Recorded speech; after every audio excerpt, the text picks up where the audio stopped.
Comment réaliser mes projets et ma priorité pour cette année.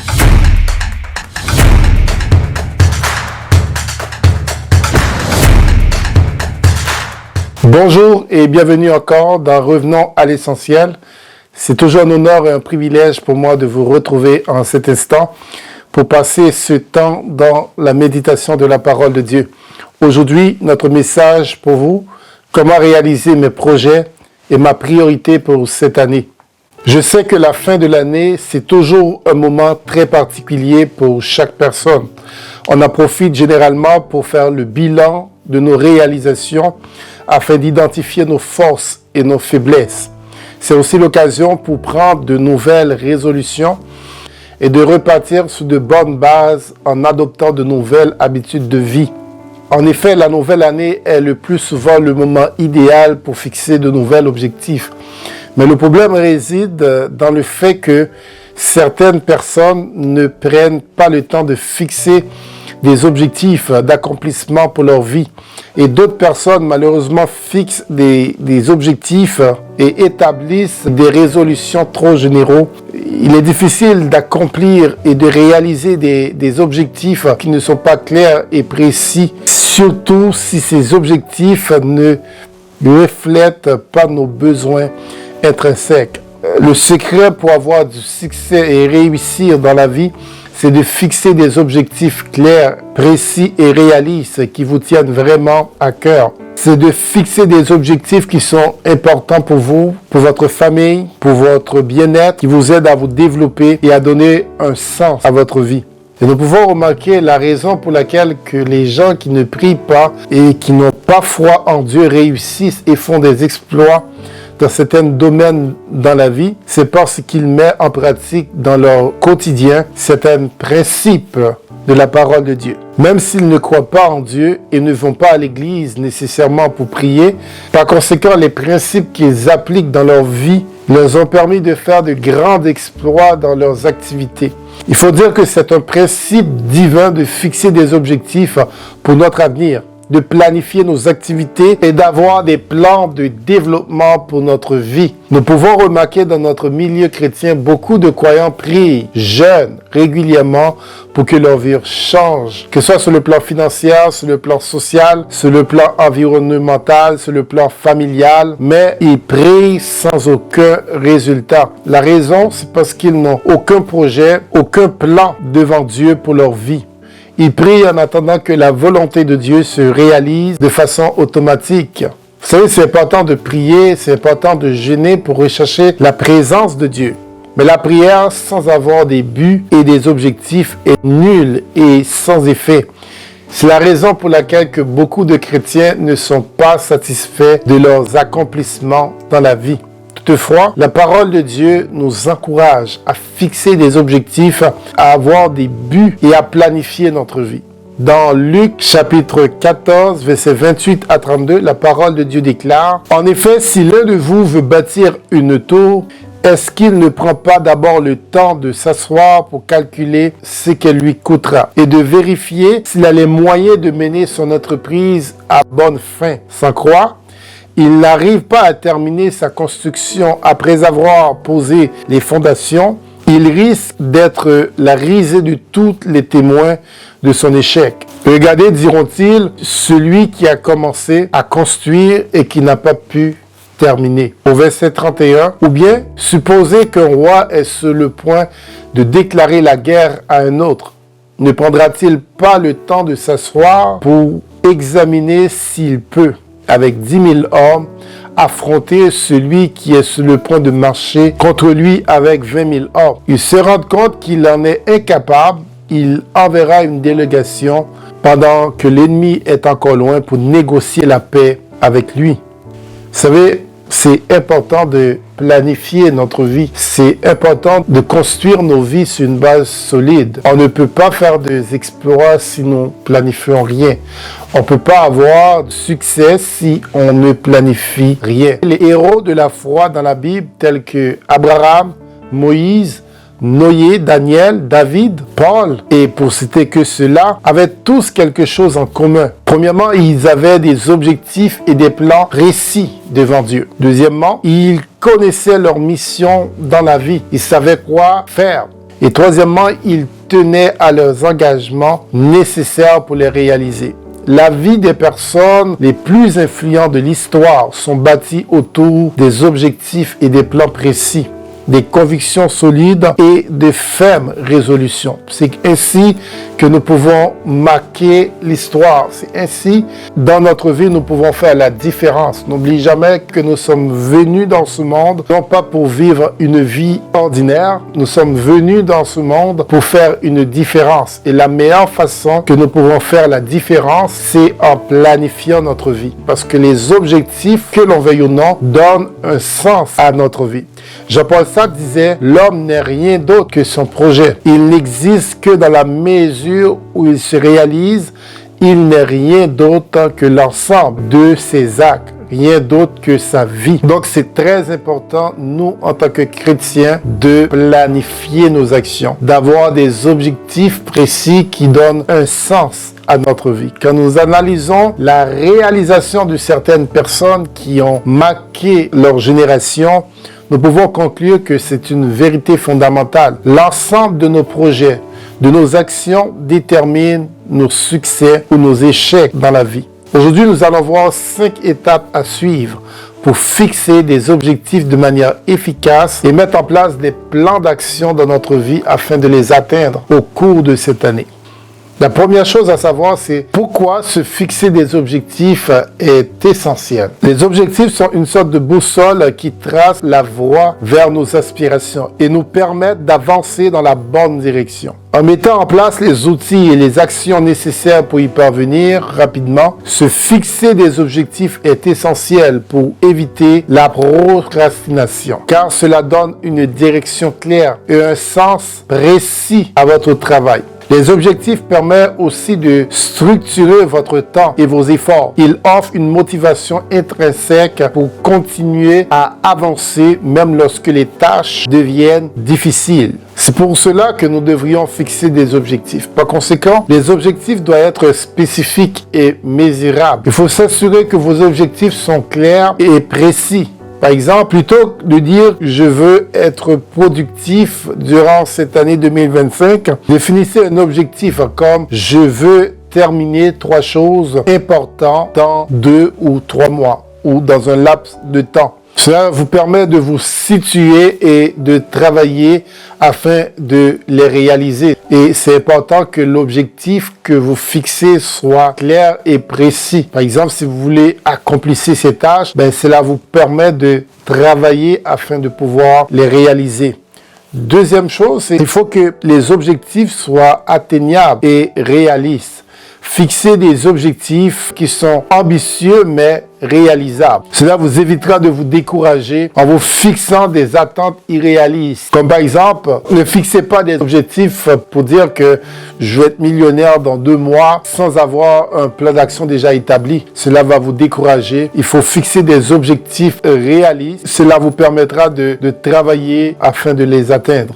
Mais si vous fixez des objectifs irréalistes, c'est difficile de vous concentrer à réaliser ces objectifs. Donc, fixez des objectifs atteignables et réalistes. Troisième chose importante, c'est qu'il faut que les objectifs soient pertinents. Assurez-vous que vos objectifs sont alignés avec vos valeurs et vos priorités. En tant que chrétien, tes objectifs doivent être conformes aux principes de Dieu. Ne fixez pas des objectifs qui sont en désaccord avec les principes de Dieu. Donc, c'est important que tes objectifs soient pertinents et savoir mettre en premier vos valeurs et vos priorités dans vos objectifs. Ça vous aidera à mieux vous situer et à mieux vous canaliser aussi. Quatrièmement, il faut que tes objectifs soient limités dans le temps. C'est important si on veut réussir, si on veut avancer dans la vie, il faut qu'on mette des délais pour atteindre nos objectifs. et de maintenir un sentiment d'urgence et de motivation. Donc, un délai nous permet de travailler avec un engagement afin de réaliser les objectifs fixés. C'est pas dire que, OK, je vais juste mettre des objectifs, puis je vais passer toute l'année, et après l'année, il n'y a rien qui se fait. Donc, c'est important de mettre des délais. Si vous voulez atteindre ces objectifs dans 3 mois, il faut le mettre dans 3 mois. Ça vous permettra aussi de faire le plan d'action afin de pouvoir réaliser ce que vous voulez réaliser. En dernière chose, pour les objectifs, il faut diviser en étapes tes objectifs, c'est-à-dire décomposer vos objectifs en petites tâches pour les rendre moins intimidants et plus faciles à réaliser. Par exemple, si vous voulez lire la Bible pendant toute l'année, il ne faut pas dire que cette année, je vais lire la Bible. Ça peut paraître intimidant. Mais si tu dis, ce mois-ci, je vais lire les évangiles, je vais lire l'évangile de Matthieu et l'évangile de Marc, cela paraît moins intimidant et cela peut vous aider à réaliser votre objectif. Et en appliquant ces principes, vous pouvez fixer vos objectifs et surmonter vos tendances naturelles à procrastiner et progresser vers une vie épanouissante. La deuxième étape pour fixer des objectifs réalisables, il faut tenir compte des objectifs qui vous tiennent vraiment à cœur. Donc, deuxième chose, c'est déterminer des objectifs qui vous tiennent vraiment à cœur en restant dans la voie du Seigneur. En fixant vos objectifs, vous devriez être honnête avec vous-même, en identifiant de manière cohérente vos forces et vos faiblesses, et de prendre en compte les différentes contraintes et manquements, à savoir des ressources disponibles ainsi que de vos capacités pour atteindre les réalisations. On a tous des contraintes dans notre vie en termes d'argent, en termes de temps, en termes de compétences, aussi de trouver l'équilibre entre vie personnelle et vie professionnelle, entre vie spirituelle et ministère, etc. Donc c'est important de prendre en compte les différentes contraintes afin de pouvoir réaliser un plan d'action qui est cohérent, un plan d'action qui reflète votre situation. Il est également très important de fixer des buts et des objectifs qui vous permettent de rester dans la voie du Seigneur. Proverbe 3, verset 6 nous dit « Tiens compte de lui pour tout ce que tu entreprends et il te conduira sur le droit chemin. » Cela ne sert absolument à rien de réussir des objectifs qui ne sont pas dans le plan de Dieu, ou de réaliser vos projets en compromettant les principes de Dieu. La parole de Dieu déclare: que servirait-il à un homme de gagner tout le monde s'il perd son âme? En y réfléchissant, cela ne sert absolument à rien. Certaines choses qui peuvent être délicieuses dans notre bouche, mais deviennent amères plus tard dans l'estomac. C'est pour cela que c'est important d'analyser tes objectifs par rapport à les principes de la parole de Dieu. La meilleure façon de réussir dans la vie, de vivre dans le bonheur et dans la joie, c'est en restant toujours dans la voie du Seigneur. La troisième chose que vous avez besoin de faire durant cette année, c'est adapter vos objectifs aux imprévus et faire confiance à Dieu. Se fixer des objectifs, c'est bien. Cependant, on est tous dans une aventure incroyable de la vie. Malheureusement, il nous arrive certaines fois de rencontrer des imprévus, des changements et des situations difficiles qui apparaissent dans la vie. On a l'impression que ces situations veulent nous mettre à genoux. Tellement c'est difficile de continuer, tellement c'est difficile d'avancer. Dans ce moment-là que vous avez besoin de faire confiance à Dieu et continuer par la foi d'avancer. Parce que la seule façon d'y arriver, c'est de jamais abandonner. Des fois, nous avançons dans la mauvaise direction. On a besoin de faire un demi-tour, de nous réagir si on veut vraiment atteindre le plan de Dieu, atteindre la destinée de Dieu. Nous avons besoin de nous réadapter. Des fois, il faut faire un deux-tours. Deux-tours, c'est-à-dire de changer de carrière professionnelle, de changer une relation, de changer de méthode.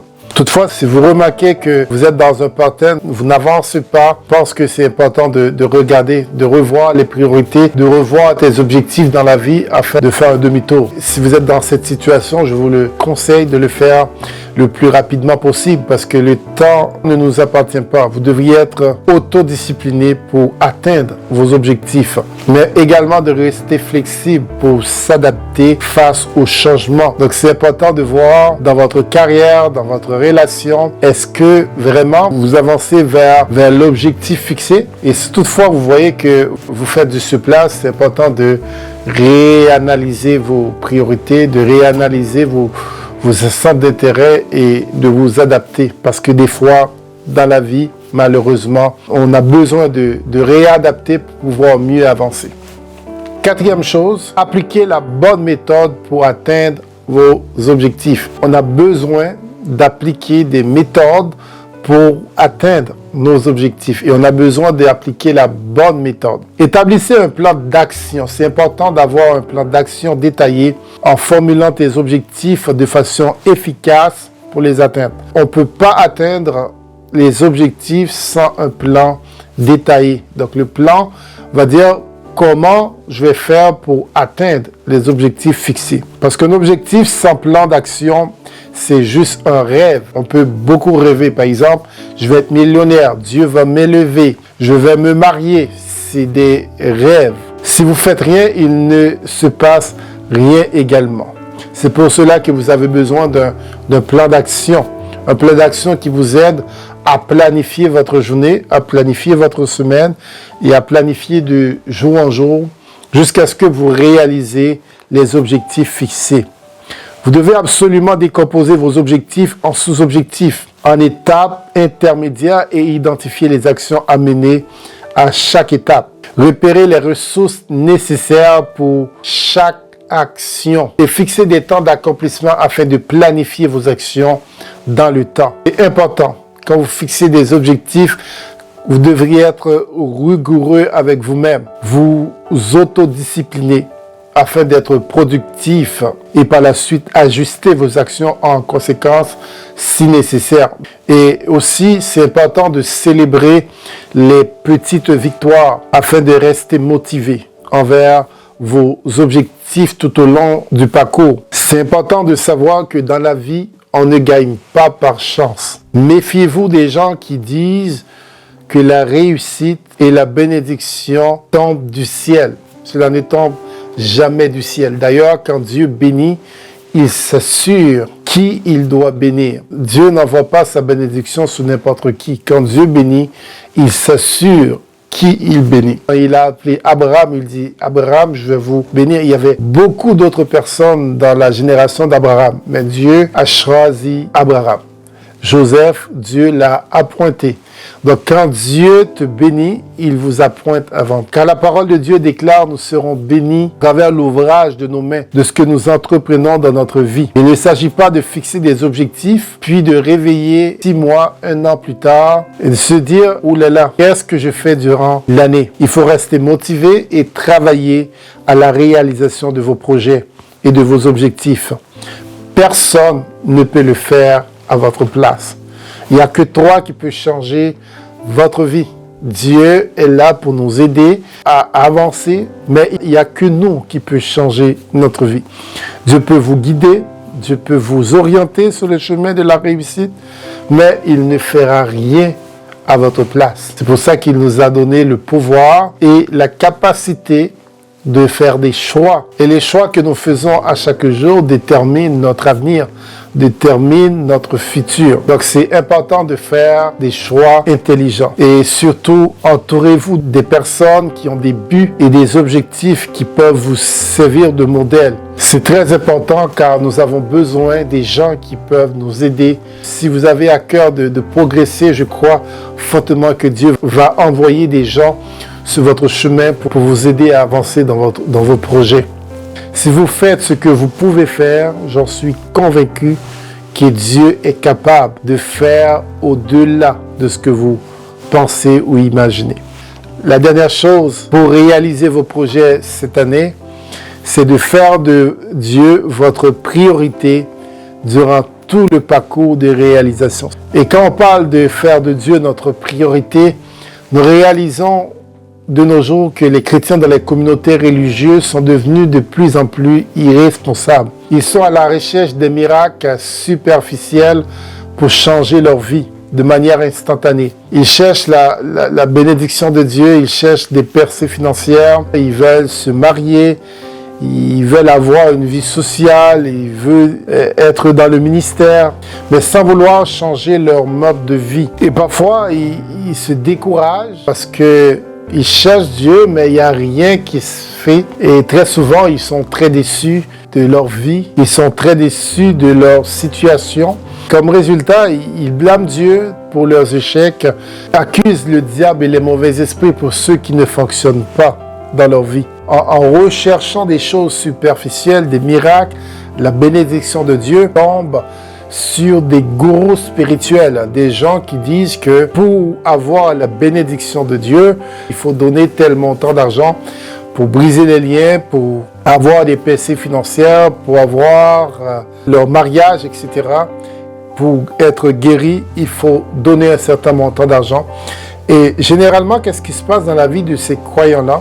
C'est qu'ils se découragent parce que leur vie ne change pas en réalité. Et comme résultat, qu'est-ce qui arrive? C'est qu'ils blâment Dieu pour leur situation et ils accusent le diable et les mauvais esprits pour ce qui ne fonctionne pas dans leur vie. Il y a un dicton qui dit « Si tu changes, tout changera pour vous ». Une chose est certaine, c'est que notre transformation est plus importante pour Dieu que de nous envoyer la bénédiction. Parce que vous savez, la bénédiction de Dieu, c'est pour un temps. Tandis que notre transformation, c'est pour l'éternité. Et tout ce que Dieu veut de nous, c'est un cœur transformé, un cœur régénéré. Souvent, Dieu attend que notre vie change avant de nous envoyer ses bénédictions. Et des fois, nous ne sommes pas prêts de recevoir les bénédictions de Dieu. Quand Dieu donne, comme je dis tantôt, il s'assure à qui il donne. Parce que Dieu, c'est un très bon gestionnaire. Et nous pouvons le remarquer de la façon qu'il a créé l'univers. Il a fait chaque chose de manière planifiée. Dieu, c'est le meilleur planificateur. Donc, quand Dieu donne quelque chose, une bénédiction, il va s'assurer à qui il le donne. C'est pour cela que nous avons besoin de changer notre vie avant même de pouvoir espérer ou aspirer à la bénédiction de Dieu. Si nous voulons vraiment réussir dans tous nos projets, dans toutes nos activités cette année, nous devrions faire de Dieu notre priorité. Il est dit dans sa parole, « Sans moi, vous ne pouvez rien faire ». Vous savez, quand Dieu voulait créer les arbres, Dieu a parlé à la terre. Il a dit que la terre produise des arbres. Et quand Dieu voulait créer les poissons, il a parlé à la mer. Il a dit que la mer produise des poissons. Si nous réalisons bien les lois de la nature, si vous déracinez un arbre dans la terre et vous l'enlevez de la terre, après quelque temps, l'arbre, il meurt. Il meurt pourquoi? Parce que la terre, c'est sa source. L'arbre vient de la terre. Il a besoin de la source pour être en vie. C'est pour cela que quand vous l'enlevez de la terre, il meurt. C'est de la même chose pour le poisson ou les animaux de la mer. Si vous les enlevez de la mer, ils meurent. Ils meurent pourquoi? Parce que la mer est sa source. Donc si vous enlevez un poisson de la mer, après quelque temps, le poisson meurt. Il meurt parce que vous l'enlevez de sa source. Il a besoin de sa source pour être en vie. Et vous voyez, quand Dieu voulait créer l'homme, il s'est parlé à lui-même. Il a dit, faisons l'homme à notre image, selon notre ressemblance. Cela veut dire que nous sommes un produit de Dieu. Nous ne sommes pas un produit de la terre, mais nous sommes un produit de Dieu, avant tout. Bien entendu que Dieu va façonner la terre afin de nous donner le droit légal de vivre sur la terre, c'est-à-dire un corps pour que nous puissions vivre sur la terre. Mais originellement, par nature, nous sommes venus de Dieu. C'est pour cela que nous avons besoin de Dieu. Parce que si vous déconnectez de Dieu, vous êtes mort. On a besoin de Dieu pour rester en vie, car Dieu est notre source. C'est important de le savoir. Raison pour laquelle nous avons besoin de faire de Dieu notre priorité. C'est pourquoi Jésus a déclaré dans Jean chapitre 15, « Demeurez en moi et je demeure en vous. Si vous demeurez en moi et que mes paroles demeurent en vous, demandez ce que vous voudriez et cela vous sera accordé. Si vous portez beaucoup de fruits, c'est ainsi que mon Père sera glorifié et que vous serez mes disciples.